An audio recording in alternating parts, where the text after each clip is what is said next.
اعوذ باللہ من الشیطان الرجیم بسم اللہ الرحمن الرحیم الحمد للہ رب العالمین باری خلائق اجمعین ثم الصلاۃ والسلام علی اشرف الانبیاء سیدنا و مولانا ابی القاسم محمد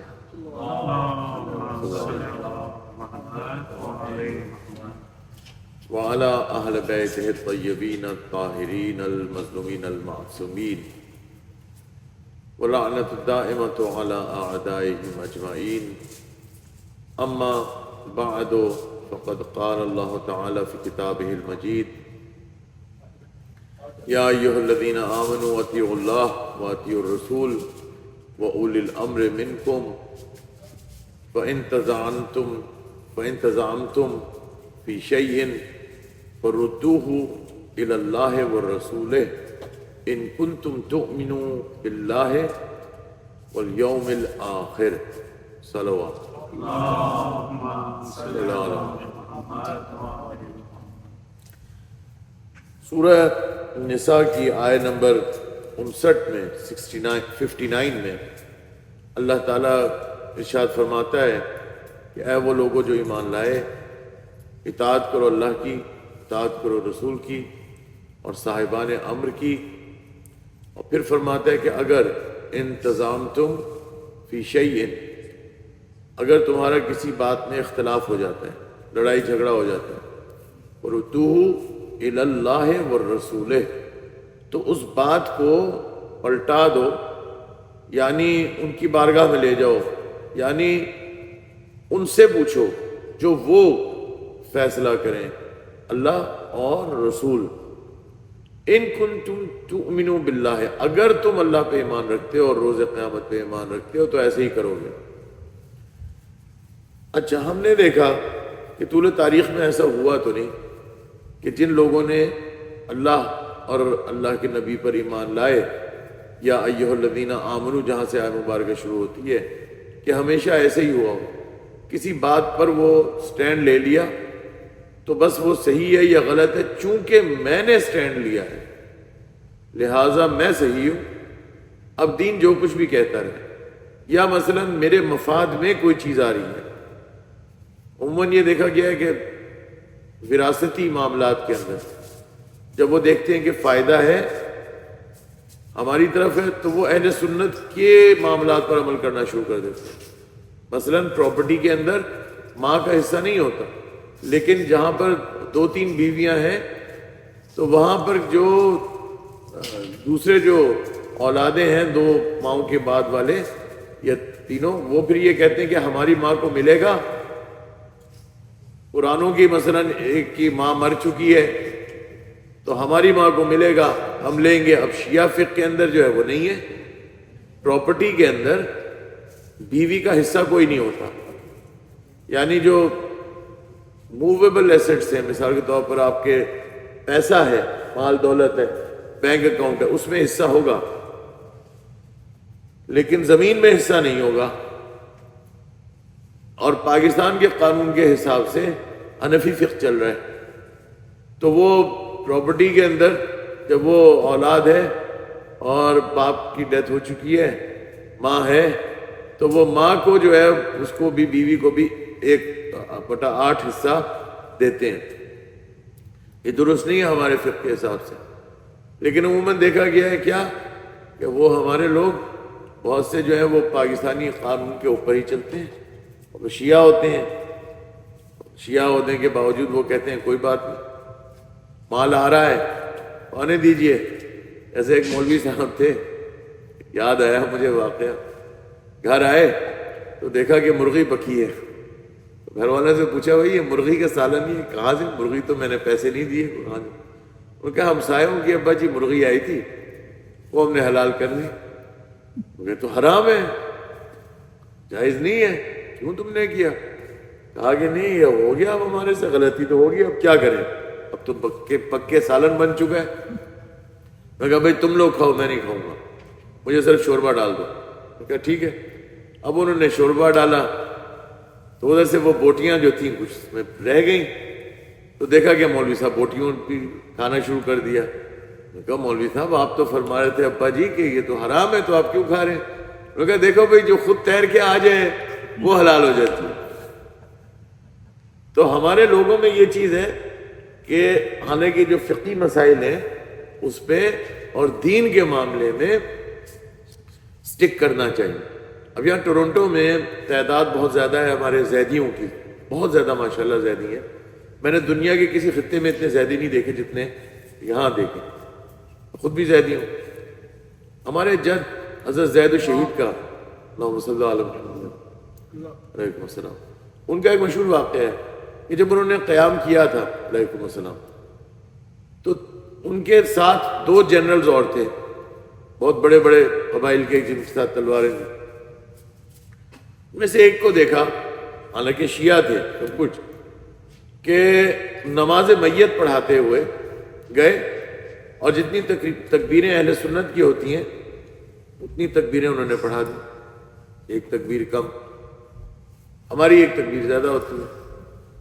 تو جو نماز پڑھا کے ختم ہوئے، اب یہ سیاسی موو تھی، کیونکہ سیاست کے لیے ضروری یہ ہے کہ لوگوں کا سپورٹ ہو، لوگوں کا سپورٹ ہوگا علیکم السلام تو کامیابی ہوگی۔ لہذا انہوں نے کہا کہ جناب پڑھا دی انہوں نے نماز، اور نماز پڑھا کے جب ختم کیا تو حضرت زید نے پوچھا، کہا کہ یہ آپ نے نماز جو پڑھائی ہے یہ اہل سنت کے طریقے پہ پڑھا دی، ہماری تو یہ نماز نہیں ہے۔ تو انہوں نے کہا کیا فرق پڑتا ہے، اس سے کیا فرق پڑتا ہے؟ ہو گیا ٹھیک، کوئی بات نہیں۔ انہوں نے کہا اچھا اگر کوئی فرق نہیں پڑتا، آپ سمجھتے ہیں کوئی فرق نہیں پڑتا، تو پھر آپ کا راستہ اور میرا راستہ اور، آئندہ اب آپ سے تعلق نہیں رہے گا۔ اور یہ بات کر کے انہوں نے اپنی شہادت کے اوپر خود اپنے دست مبارک سے امضا کر دیا، دستخط کر دیا۔ تو معلوم تھا یہ کام جو میں کروں گا تو یہ فوج میری کٹ گئی، اور یہی ہوا، فوج کٹ گئی اور ان کو آخر میں شہادت دیکھنی پڑی۔ لیکن ان کو یہ گوارا نہیں ہوا کہ جہاں دین کی بات ہے تو وہاں میں بھی کہہ دوں کہ کوئی بات نہیں، یہ دین والے مسئلے، دنیا والے مسئلے میں چل جاتا ہے کہ چلو کوئی بات نہیں۔ ہاں کوئی بات نہیں کدھر چلتا ہے؟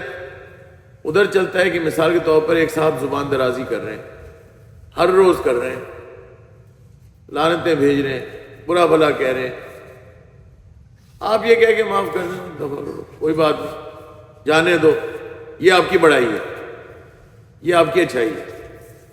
لیکن آپ کہیں گے جناب فلانے نے مجھے کہا، ایک بات کہی، میں 10 باتیں پلٹ کے سناؤں گا، یہ نہیں ہے۔ خلاصہ اب میں کرتا جاؤں، میں تو بھول ہی گیا ٹائم کتنا چل رہا ہے، ابھی ہے 10 منٹ ہے۔ جو میں نے عرض کیا تھا کہ اطیعوا اللہ و اطیعوا الرسول و اولی الامر منکم فإن تزاحمتم فی شیء فردوہ الی اللہ و رسولہ، آپس میں اختلاف کرو تو ان کی طرف پلٹا دو، رسول کی طرف، اللہ کی طرف۔ تو ہمیں یہ چاہیے کہ یہ جو آیہ مبارکہ جو آخری حصہ ہے اس کو سمجھنے کے لیے پہلے حصے پہ جائیں کہ اطیعوا اللہ و اطیعوا الرسول، بات ادھر ہی جا رہی ہے۔ یعنی ہمارا کسی سے اختلاف ہو جائے تو، یا مثلا ہمیں علیکم السلام ہمیں کوئی بات سمجھ نہ آ رہی ہو اور ہم لوگ دین کے معاملے کے اندر چاہ رہے ہوں کہ ایسا کر لیتے ہیں یا ویسا کر لیتے ہیں، تو ہمیں چاہیے کہ ہم وہی کریں جو 2 باتیں ہیں۔ ایک جو ہمارا ضمیر کہہ رہا ہے، وہ اگر ضمیر کو ہم سنیں گے تو اللہ کی بات سن رہے ہیں، وہ فطرت پہ جس پہ خلق کیا اللہ کو سن رہے ہیں۔ اگر ہم اپنی ضمیر کی آواز کو سنیں کہ کیا صحیح ہے کیا غلط ہے، سب سے پہلے اپنے وجود سے شروع ہوتا ہے، ہمیں دکھائی دے رہا ہوتا ہے، وہاں سے دکھائی دے رہا ہوتا ہے یہ چیز صحیح ہے یہ چیز غلط ہے۔ اگر نہ سمجھ میں آ رہا ہو تو اب آ گیا وہ مرحلہ کہ فَإِن تَزَعَمْتُمْ فِي شَيْءٍ، اگر تمہارا کوئی جھگڑا ہوتا ہے، اختلاف ہوتا ہے، اب اختلاف اپنے ساتھ بھی ہو سکتا ہے کہ انسان کنفیوز رہے کہ یہ صحیح ہے یا یہ صحیح ہے، اب اس کو چاہیے کہ وہ رجوع کرے رسول کی طرف، وہ بھی اطیع اللہ میں شامل ہوگا۔ وَمَن یُطِعِ الرَّسُولَ فَقَدْ اطاع اللہ، جس نے رسول کی اطاعت کی اللہ فرماتے ہیں اس نے فقط رسول کی اطاعت کی، تو اب رسول کی طرف رجوع ہوگا۔ رسول کی طرف رجوع کرنا کا کیا مطلب؟ آل رسول کی طرف رجوع کرنا، اور جو نہ سمجھے اس کے لیے کہہ دیا وہ اطیعوا رسول و اولی الامر منکم، وہ جو صاحبان امر ہیں وہ اہل البیت ہیں علیہم السلام. لہٰذا اب ہمیں ان کی طرف رجوع کرنے کی ضرورت ہے، اور جب ہم رجوع کریں گے تو ہمارے سامنے واضح ہو جائے گا. کیوں؟ کیونکہ کوئی دین کا یا انسانی زندگی کا کوئی ایسا عمل یا فعل یا کوئی کام ایسا نہیں ہے جو محمد و آل محمد علیہ السلام نے اس کے لیے کوئی شرعی حکم نہ بیان کیا. سبحان اللہ سبحان کوئی بھی چیز، یعنی اگر آپ کے سیاسی امور ہیں، حکومت چلانے کے امور ہیں، قضاوت کے ہیں، مثلا ججز ایران کے اندر چل رہا ہے یہ شیعہ لاء، سنی چلا رہے ہیں وہاں پر سعودی عرب میں، لیکن پھنس جاتے ہیں. یہاں نہیں پھنستے.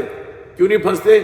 کیونکہ بہت سارے مسائل جو رسول اللہ صلی اللہ علیہ وآلہ وسلم کے زمانے میں نہیں تھے وہ امیر المومنین علیہ السلام کے زمانے میں ہوئے. یعنی امیر المومنین علیہ السلام کے زمانے سے مطلب جو 25 سال کا دور تھا، پہلے خلیفہ سے لے کے تیسرے خلیفہ، اسی لیے وہ لوگ پھنستے تھے. بھائی اتنے 1.25 لاکھ اصحاب ہیں، یہ تو نہیں نا کہ وہ خالی جو پہلا خلیفہ ہے اس کو سمجھ نہیں آ رہی. تو حلوے مانڈے والے جتنے بھی تھے جو مولا علی علیہ السلام کے زمانے میں خاموش رہے، سقیفہ میں چپ رہے، بی بی سیدہ باغ فدق میں چپ رہے، شہادت تک چپ رہے، خاموش رہے، تو پیسے کے لیے چپ رہے نا، تو پیسے کے لیے اس کی ہیلپ بھی کرنے کے لیے تیار تھے.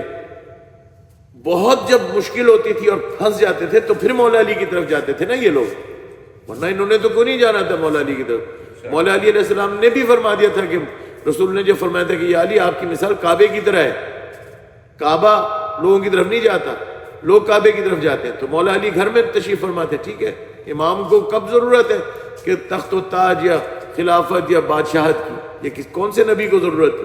تو امام کو ضرورت نہیں، لوگوں کو ضرورت ہے آئیں. اب وہ پھنستے تھے. کیوں پھنستے تھے؟ کیونکہ بہت سارے ایسے مسائل تھے جو رسول اللہ کے زمانے میں رونما نہیں ہوئے، اب ہو رہے ہیں. اب کیا کریں گے؟ اب وہ مولا علی علیہ السلام کی طرف رجوع کریں گے. اب مولا علی علیہ السلام کی طرف رجوع کریں گے تو دلیل بھی مانگتے ہیں کہ آپ جو کہہ رہے ہیں اپنے پاس سے کہہ رہے ہیں. مولا فرماتے ہیں نہیں، ہر معاملے کے اندر مولا نے قرآن کی آیت مبارکہ سنائی یا حدیث پیغمبر سنائی، یاد نہیں فلانی چیز، تو اس سے یہ مطلب نکلا، اس سے یہ مطلب نکلا. معلوم ہوا کہ یہی صاحبان امر ہیں، یہی وہ ہیں کہ جن کے پاس سارا علم ہے قرآن کا بھی اور دین کا. تو اب ادھر سے سلسلہ چلا، امام صادق علیہ السلام تک آیا، اللہم صلی اللہ علیہ وسلم. اور امام 5 منٹ ہے میرے پاس. امام صادق علیہ السلام نے پھر جو دینی مدرسہ قائم کیا اس کے اندر ایک شخص بھی تھا، نعمان بن ثابت. یہ اہل سنت کی فقہ کہاں سے چلی ہے؟ یہ ادھر سے ہی چلی نا. دور یعنی تقریباً رسول اللہ صلی اللہ علیہ وآلہ وسلم کے بعد سمجھیے کہ 250 سال بعد یہ مختلف فقہوں کا انعقاد ہوتا ہے، مختلف فقہ رونما ہوتے ہیں. اس سے پہلے تھے، اس سے پہلے کیا مسئلہ تھا؟ ان 4 سے پہلے یہ تھا، بنو امیہ نے یہ مسئلہ حل کیا تھا اہل سنت میں. البتہ ہمارا تو ایک ہی لائن تھی، جو شیعہ تھے جو اہل بیت کے ماننے والے تھے، بس فقہ اہل بیت، نہ دائیں دیکھنا ہے نہ بائیں دیکھنا ہے، جو امام فرمائیں گے بات وہی. ہمارے لیے مسئلہ آسان تھا.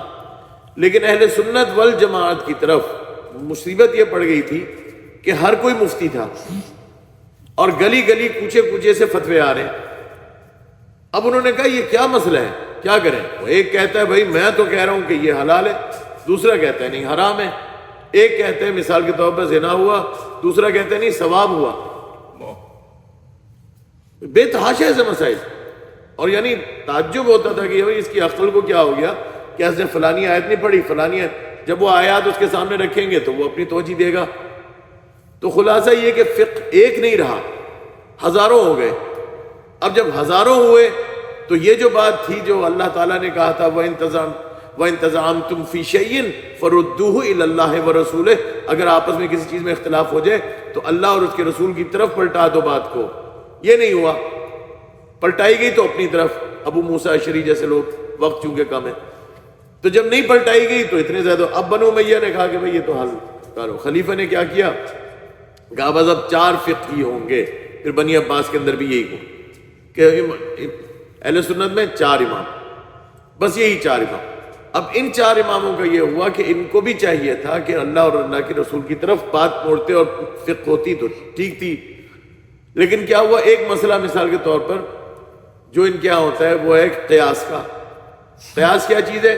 قیاس مثال کے طور پر میں یہ کہوں کہ میری ابا جو ہے چونکہ کالے رنگ کی ہے اور میں نے دیکھی فقط یہی چیز ہے اور میں نے کچھ دیکھا ہی نہیں، تو میں نتیجہ یہ نکالتا ہوں کہ چونکہ یہ ابا کالی ہے اور اس کے علاوہ میں نے کچھ چیز دیکھی ہی نہیں ہے، لہٰذا ہر چیز جو کالی ہے وہ ابا ہوتی ہے، یعنی دنیا میں ہر چیز جو کالی ہے وہ ابا ہے۔ یہ ہو گیا قیاس، آسان طریقے سے بتاؤ۔ تو اہل سنت نے ایک آسان طریقہ کیا نکالا؟ ابو حنیفہ نے جو کہا کہ لولا سنتان لہلک نعمان، اگر نعمان بن ثابت نام تھا نا ان کا ابو حنیفہ کا، اگر میں 2 سال اگر امام صادق کے پاس نہ ہوتا تو ہلاک ہو جاتا۔ اب جو کچھ تھوڑا بہت 2 سال کا ملا وہ مل گیا، اب آگے تو کیا کریں، اور اتنے لائق تھے بھی نہیں، تو اب کیا کریں؟ اب قیاس لاؤ۔ تو قیاس کی بنیاد انہوں نے ڈال دی اور کہا کہ جو چیز سمجھ میں نہیں آ رہی اب قیاس کریں گے، اور جو مسئلہ سمجھ میں نہیں آیا کہ اپنے پاس سے کہہ دیا، اپنی عقل سے کہہ دیا۔ بھائی اپنی عقل سے آپ کیوں کہیں؟ اچھا اب یہ جو فردوہ رسول کی طرف اور اللہ کی طرف پلٹائیں تو اس کے لیے بھی تو علم چاہیے۔ بھئی آپ نے پلٹا دیا، ان کی بارگاہ میں چلے گئے، تو ان کی بارگاہ میں چلے گئے، آپ کو پتا تو اللہ کیا کہہ رہے ہیں، تو آپ کو قرآن کھولنا پڑے گا، قرآن پہ گہری نظر چاہیے، اور پھر رسول اللہ کیا فرما رہے ہیں تو ان احادیث کے اوپر گہری نظر چاہیے، آیا ان کا وجود ہے بھی کہ نہیں، اور فرمایا تو کیا فرمایا، تو اس کے لیے علم چاہیے نا، تو وہ کون کرے اور کیسے کرے؟ لہٰذا وہ پھر ادھر پھنس جاتے ہیں۔ تو لہٰذا اگر پہلے دن سے اس کے اوپر عمل ہوتا جو اللہ نے بتا دیا تھا کہ اطیعوا اللہ واطیعوا الرسول واولی الامر منکم، تو نہ گمراہ ہوتے نہ ٹولیوں میں بٹتے، بس ایک ہی دین ہوتا، ایک ہی اسلام ہوتا جو اللہ نے کہا ان الدین عند اللہ الاسلام۔ صلوات بمحمد وآل محمد۔ اللهم صل على محمد وآل محمد۔